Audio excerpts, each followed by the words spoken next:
निकाह केस में सजा मुअत्तली की दरखास्तें मुस्तरद, बानी पीटीआई और बुशरा बीबी की सजा बरकरार। 10 सफ़ात पर मुश्तमिल तहरीरी फैसला जारी। अदालत ने कहा दोनों मुल्जिमान के पास सजा मुअत्तली का कोई जवाज मौजूद नहीं। बानी पीटीआई और बुशरा बीबी की सजा के खिलाफ मरकजी अपीलों पर समाअत 2 जुलाई को होगी।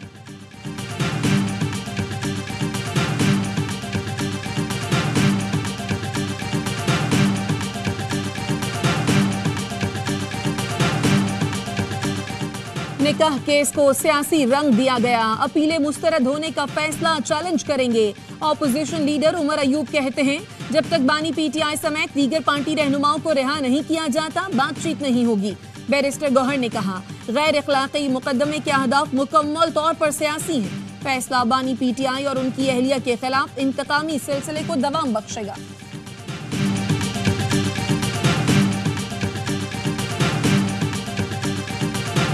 कराची में शदीद गर्मी के बाद बादल बरस पड़े। गुलशन इकबाल, हसन स्क्वायर, अजीजाबाद में बारिश, नाजिमाबाद, करीमाबाद, लियाकताबाद, सोहराबकोट, न्यू कराची, मलीर और दीगर इलाकों में भी तेज हवाओं के साथ बारिश।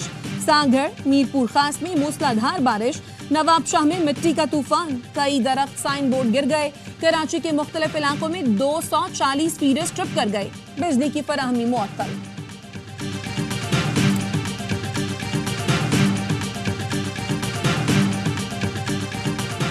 नेपरा का कराची में हालिया बिजली की लोड शेडिंग से अमवात का नोटिस के इलेक्ट्रिक के खिलाफ तहकीकात का आगाज कर दिया। गवर्नर सिंध कामरान टेसोरी कहते हैं कि इलेक्ट्रिक अपना क़िबला दुरुस्त करे।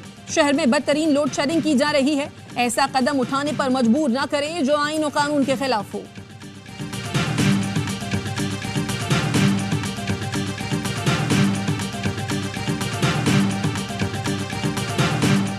पाकिस्तान का इलेक्शन से मुताल्लिक अमरीकी करारदाद के मुकाबले में करारदाद लाने का ऐलान। वजीर खारजा इसाक डार ने अमरीकी कांग्रेस की करारदाद को बिला जवाज करार देते हुए इसे मुस्तरद कर दिया।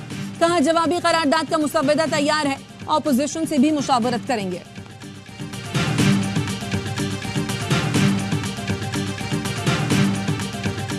बजट किसी तौर किसान दोस्त नहीं। गंदम दरामद स्कैंडल में मुलव्वस मुल्जिमान के खिलाफ कार्रवाई नहीं की गई।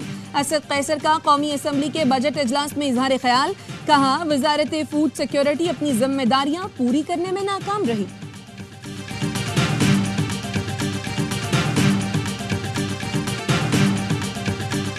और जनूबी अफ्रीका पहली मर्तबा वर्ल्ड कप के फाइनल में पहुंच गया। 57 रन का हदफ 1 विकेट पर 9वें ओवर में हासिल किया। आज दूसरे सेमीफाइनल में दिफाई चैंपियन इंग्लैंड और भारत मध्य मुकाबिल होंगे।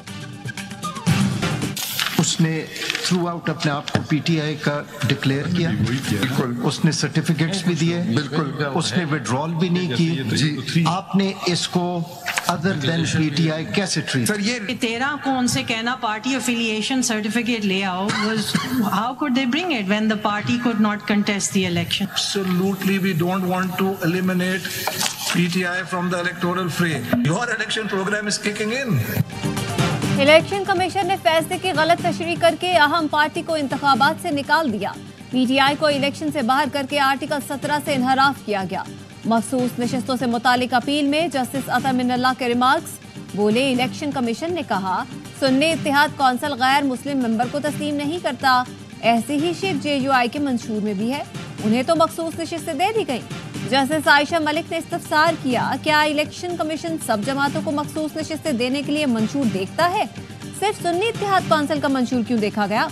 जस्टिस मुनीब ने इलेक्शन कमीशन के वकील से कहा आपने सुन्नी इत्तेहाद कौंसिल के चेयरमैन को खुद आज़ाद डिक्लेयर किया, ये सूरत हाल आपकी अपनी पैदा करता है। अदालत ने समाअत पीर तक मुलतवी कर दी।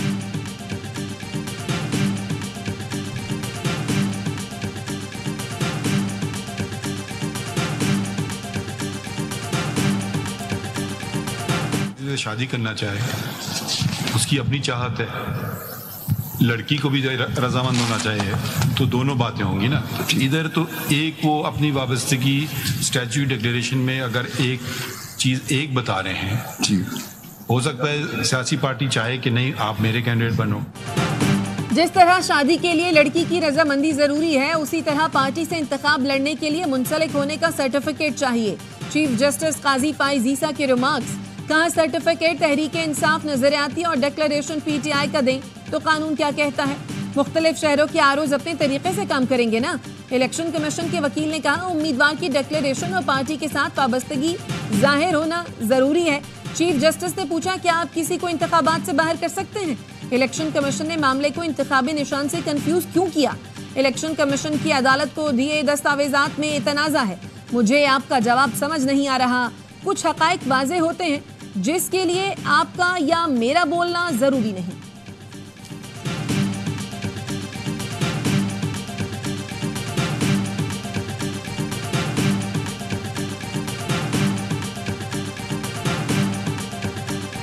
चौधरी शुजात हुसैन और चौधरी परवेज इलाही की मुलाकात। खानदानी ताल्लुकात बहाल, लेकिन सियासत अपनी अपनी होगी। तर्जुमान मुस्लिम लीग के मुताबिक चौधरी शुजात से परवेज इलाही ने उनकी रिहाइशगाह पर मुलाकात की। परवेज इलाही की अहलिया कैसरा इलाही कहती हैं, किसी किस्म की कोई सुलह नहीं हुई, ये सब बातें झूठ पर मबनी हैं। चौधरी शुजात का चौधरी परवेज की रिहाई में कोई किरदार नहीं। अल्लाह ने करम और अदालतों ने इंसाफ फराहम किया। मोनिस इलाही और परवेज इलाही पीटीआई के साथ रहेंगे। कोई भी अक्लमंद शख्स काफ लीग में नहीं जाएगा।